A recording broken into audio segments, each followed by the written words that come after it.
You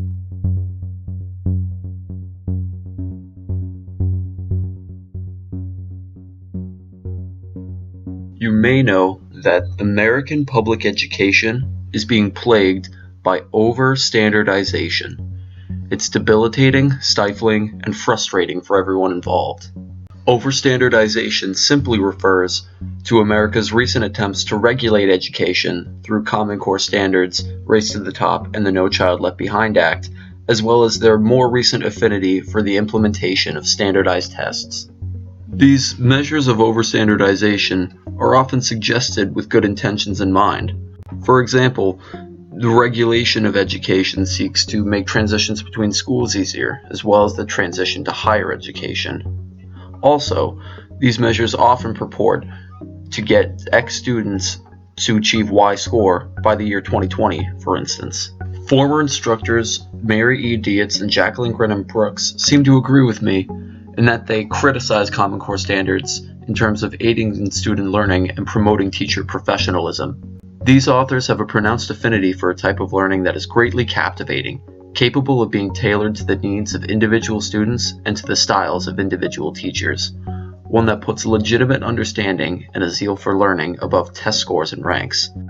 They will argue that there is far too much stress in the standards of Common Core upon numerical rankings, as opposed to refining students' true knowledge and giving them comprehension that actually resonates.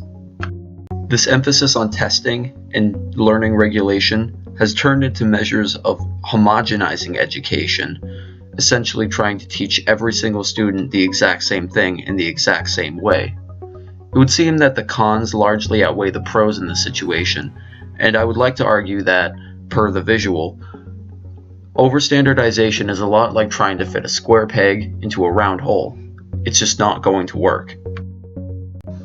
So, what do I propose as a solution to this epidemic? I propose the implementation of engaged learning styles in American public schools. Engaged learning is a style of learning that is, well, engaged, and will be used as a blanket statement to refer to the styles of learning I am about to discuss in depth. The same authors, in the very same 2012 article of theirs, also emphasize the style of learning that is, in both their words and mine, engaged.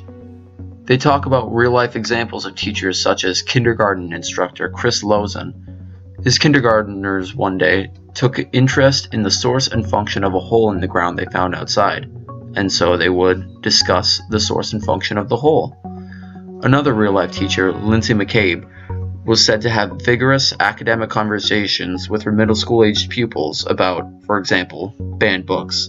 These support a system of education that is centered upon resident student learning and teacher professionalism.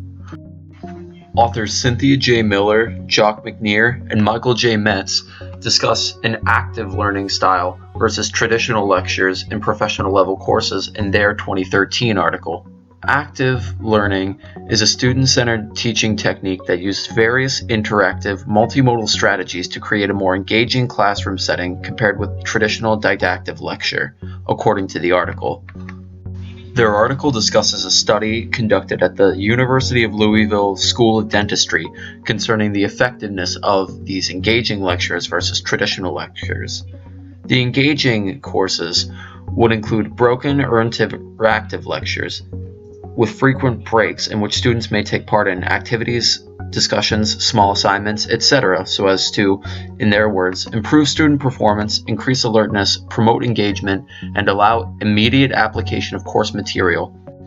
In short, the study resulted in 8.9% higher scores on average unit exams in engaging sections and 22.9% higher comprehensive final exam scores, but also led students to feel less distracted, more confident with the material, and they increased perceived effectiveness of the lectures, ultimately allowing for greater self-efficacy.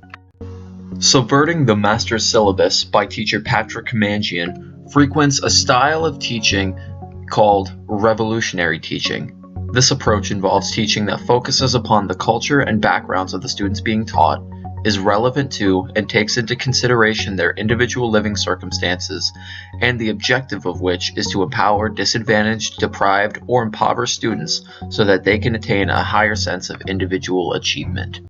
Kamanjian discussed how his students, mostly racial minorities from low-income families in inner-city Los Angeles, would take part in assignments such as autoethnographies, where they would vaguely relate their race, class, and background to their education and promote a higher sense of, once again, self-efficacy and striving for achievement. The kind of education that transcends the current system, and one that all educational institutions should strive for. Deborah Sordo Brown, in her article, introduces the reader to the concept of action research, a style of teaching characterized by conducting one's own research and applying it to one's in-class lessons. Action research, as stated by the author, provides a way for teachers to investigate issues of interest or concern in their classroom and to incorporate the results into future teaching, and affords the opportunity for teachers to have greater responsibility for directing their own professional development. One account discussed was that of Kim, a veteran 4th grade teacher who implemented a new AIDS curriculum, hoping to find out how it would both affect her students' awareness of HIV and how they would feel concerning interacting with an HIV-positive person.